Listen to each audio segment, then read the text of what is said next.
dia 9 de dezembro e hoje nós vamos estudar sobre a continuação dessa história de Josué 22. Nós vimos o começo da história, né?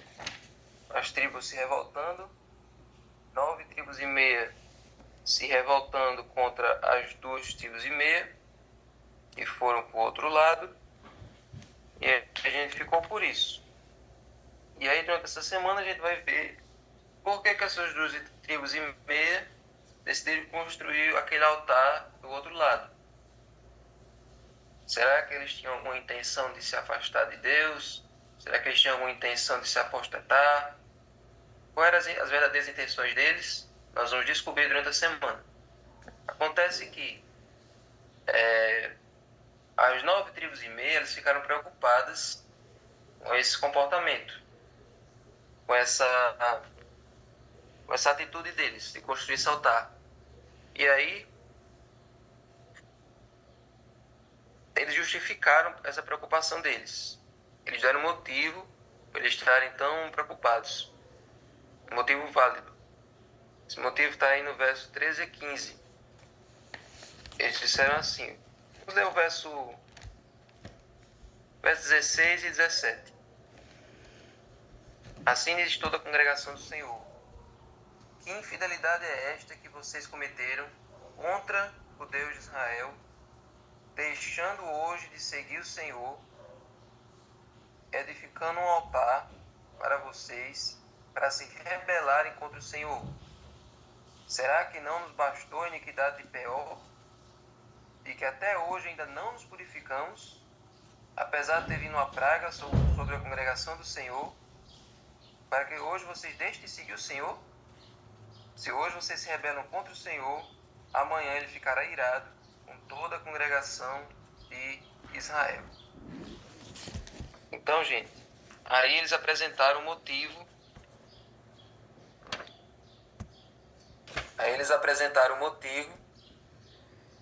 Para eles estarem preocupados. Eles ficaram com esse trauma dessa outra experiência que eles tiveram. Eles ficaram com essa sequela, essa lembrança ruim, esse pesadelo que eles vivenciaram, até porque esse episódio aqui não era tão longe. Esse episódio aqui, ele afetou justamente essa geração que entrou em Canaã. Não foi um evento que veio sobre aquela geração que morreu lá no deserto, a geração dos pais deles, não. Esse povo que entrou em Canaã foi o mesmo povo que vivenciou esse episódio. E que episódio foi esse? Quando a gente vai lá para Números 25, a gente vê que o pessoal estava em Sitim, no vale de Sitim, e aí vieram os moabitas e vieram os midianitas, e eles começaram a perverter o povo, se prostituir com o povo, ensinar o povo a adorar os ídolos, apostataram o povo. E ali Deus ficou muito irado e mandou uma peste sobre o povo e disse que enforcasse os líderes das tribos que levaram o povo a cair naquela apostasia. E aí, enquanto o povo estava sendo acometido por essa praga, ele estava chorando, estava ali angustiado, enquanto Deus dava ordem para Moisés, passou um cara no meio da congregação, todo mundo chorando, todo mundo preocupado, e ele vinha trazendo uma mulher moabita, e ele passou na frente de todo mundo, na frente de Moisés, na frente das autoridades, e ele foi para a tenda dele com essa mulher para se prostituir com ela. E aí aquilo deu uma raiva tão grande, aquilo subiu assim de um jeito tão... Deu uma raiva tão grande em todo mundo, que aí o filho de Arão, que era midianita, né? O filho de Arão, o nome dele era Finéias, certo? Melhor, ele era filho do sumo sacerdote Eleazar, que era filho de Arão, ou seja, ele era neto de Arão. Ele ficou com aquilo subiu tanto ao coração dele, ele ficou com tanta raiva, que ele pegou uma lança, foi lá na tenda e ele traspassou o homem e a mulher. O homem era do povo de Israel e a mulher era midianita. O homem, ele era chefe, ele era um dos chefes das tribos. Ele era uma pessoa muito importante. E era também uma pessoa muito importante lá na tribo dos midianitas. Enfim, então assim que Finéias foi lá e matou os dois, a praga cessou e Deus disse a Finéias que a linhagem dele, a descendência dele sempre ia permanecer no sacerdócio. Então, gente, aquele episódio marcou profundamente o povo de Israel, porque aquele lugar era um lugar que era próximo de Canaã. E aquele lugar marcou e já demonstrou o que iria acontecer com o povo de Israel no futuro. Se com Moisés, na liderança, o povo já tinha se prostituído, já tinha se desviado, imagine um dia quando quando nem Moisés nem Josué iriam estar. E nós vimos aí no livro de Juízes o resultado de um povo que estava sem líder. Um povo que se afastava de instante em instante, deixando a presença de Deus e indo para a presença dos ídolos. Enfim, mas naquele episódio ali, Eleazar, ou melhor, Finéias, tinha ganhado uma certa visibilidade, ele tinha ganhado um destaque diante do povo por causa daquele zelo que ele teve para com as coisas de Deus. Por causa dele, a praga cessou, por causa dele, aquelas pessoas que desafiaram a autoridade de Moisés foram punidas, certo? E naquele episódio, esse episódio aqui das 2,5 tribos,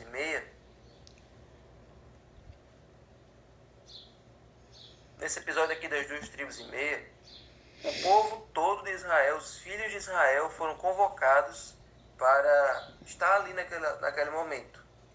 E só foi convocado o povo todo, os líderes de cada tribo do povo, porque Finéias é quem estava à frente. O povo seguiu Finéias, o povo viu Finéias alguém consagrado, alguém que estava disposto a combater o mal para preservar a adoração a Deus. Então ele foi um exemplo, ele foi ali uma figura que conduziu o povo até aquela situação, para resolver aquele dilema, certo? Então, a acusação era que aquelas 2 tribos haviam cometido transgressão, traição e rebelião. Ou seja, essa palavra transgressão é a mesma palavra que foi usada para descrever o pecado de Acã, certo? E ela ocorre várias vezes no livro de Moisés. Então, os exemplos que foram citados aqui, que é o exemplo de Acã e o exemplo de Baal-Peor, o exemplo de Baal-Peor, que é essa história que eu falei, do casal que entrou lá na tenda, eles citam aqui no verso 17. E aí no verso 20 eles falam de Acã, não cometeu Acã, filho de Zera, infidelidade no que diz respeito às coisas condenadas, e não veio ira sobre toda a congregação de Israel, pois aquele homem não morreu sozinho na sua iniquidade. Eu gostei que ele citou 2 exemplos recentes, né? O exemplo de Baal-Peor e o exemplo de Acã foram 2 histórias, 2 momentos que foram recentes para aquela geração do povo de Israel. Mas ele poderia ter citado o que aconteceu com a geração anterior, com a geração que saiu do Egito, com a geração antiga. Ele poderia ter falado de Corá, Datã, Abirão, né? Por causa dele, veio uma praga sobre todo o povo de Israel, né? Enfim, a história do Êxodo tem vários exemplos de pessoas que se revoltaram, pessoas que se rebelaram e trouxeram consequências terríveis, não só para elas, mas para as pessoas que seguiram elas. Então, esses 2 exemplos servem como lição, um exemplo de traição e outro exemplo de rebelião, que levaram à apostasia, que levaram à punição, que levaram ao castigo. Então, aquelas 9,5 tribos, elas viram naquela construção daquele altar um flashback, um gatilho para o que eles tinham vivido antes, para o que eles tinham sofrido antes. Se aquelas 2,5 tribos construíram aquele altar com a intenção de colocar um ídolo ali, de fazer eles sacrifícios para Baal, para outro Deus, tudo iria acontecer de novo. A bênção de Deus iria ser retirada, a proteção de Deus ia ser retirada, eles não iam ter mais a presença de Deus indo com eles para as batalhas, não iriam mais ter a mão de Deus lutando por eles nas guerras, e eles iriam ser destruídos pelos inimigos, e poderia vir qualquer outra coisa, poderia vir praga, poderia vir doença, enfim. Aquela atitude ali preocupou o resto do povo, certo? Então, eles expressaram o temor das 9 tribos e meia de que o ato de construir um altar não autorizado poderia levar à apostasia, idolatria e imoralidade, o que iria incorrer na ira do Senhor sobre toda a nação de Israel. Então, de certa forma, essa indignação das 9 tribos foi justa. Embora eles ainda tivessem um quê de inveja, um quê de ciúme, porque aquelas tribos conquistaram o território primeiro. Elas já estavam acomodadas enquanto eles ainda estavam conquistando suas terras. Mas, no fundo, a preocupação deles tinha um motivo justo, tinha um motivo válido, o medo da apostasia.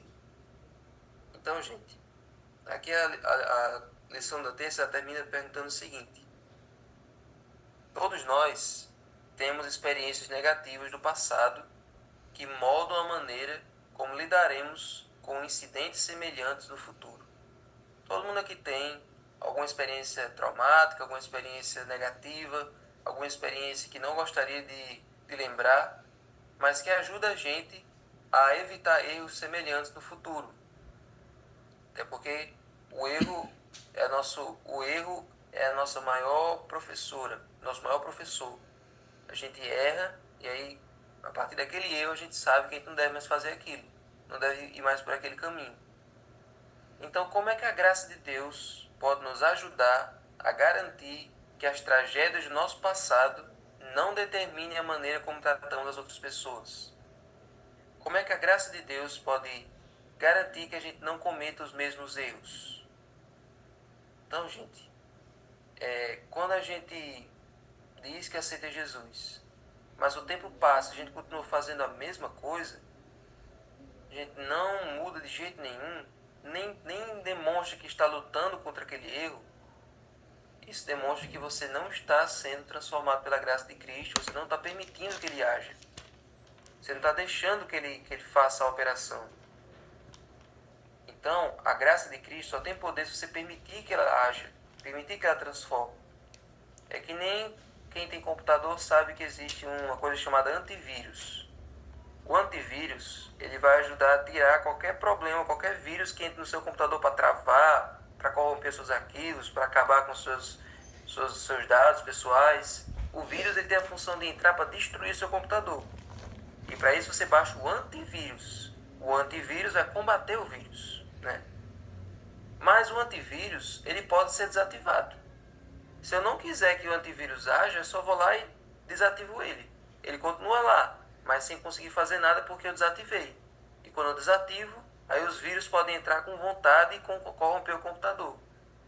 Então, se Jesus é o nosso antivírus, se a graça de Cristo é o nosso antivírus, que serve para combater o pecado em nosso coração, mas se eu desativo ele, se eu não permito que ele faça, que o antivírus ele faz um escaneamento todos os dias. Estou usando a linguagem de computador, mas que dá para vocês entenderem. O antivírus faz um escaneamento no computador. Ele olha, analisa cada pasta, cada arquivo, para procurar onde é que tem vírus, para procurar onde é que tem problema.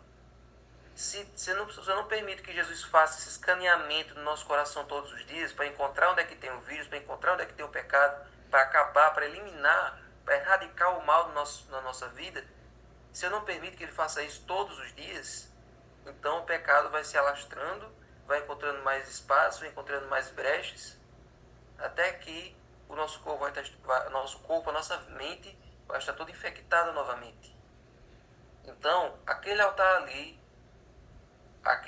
ali foi uma preocupação para o restante do povo de Israel, porque ele poderia ser um vírus que poderia dar margem para a entrada de outros vírus, de outros problemas, de outros pecados.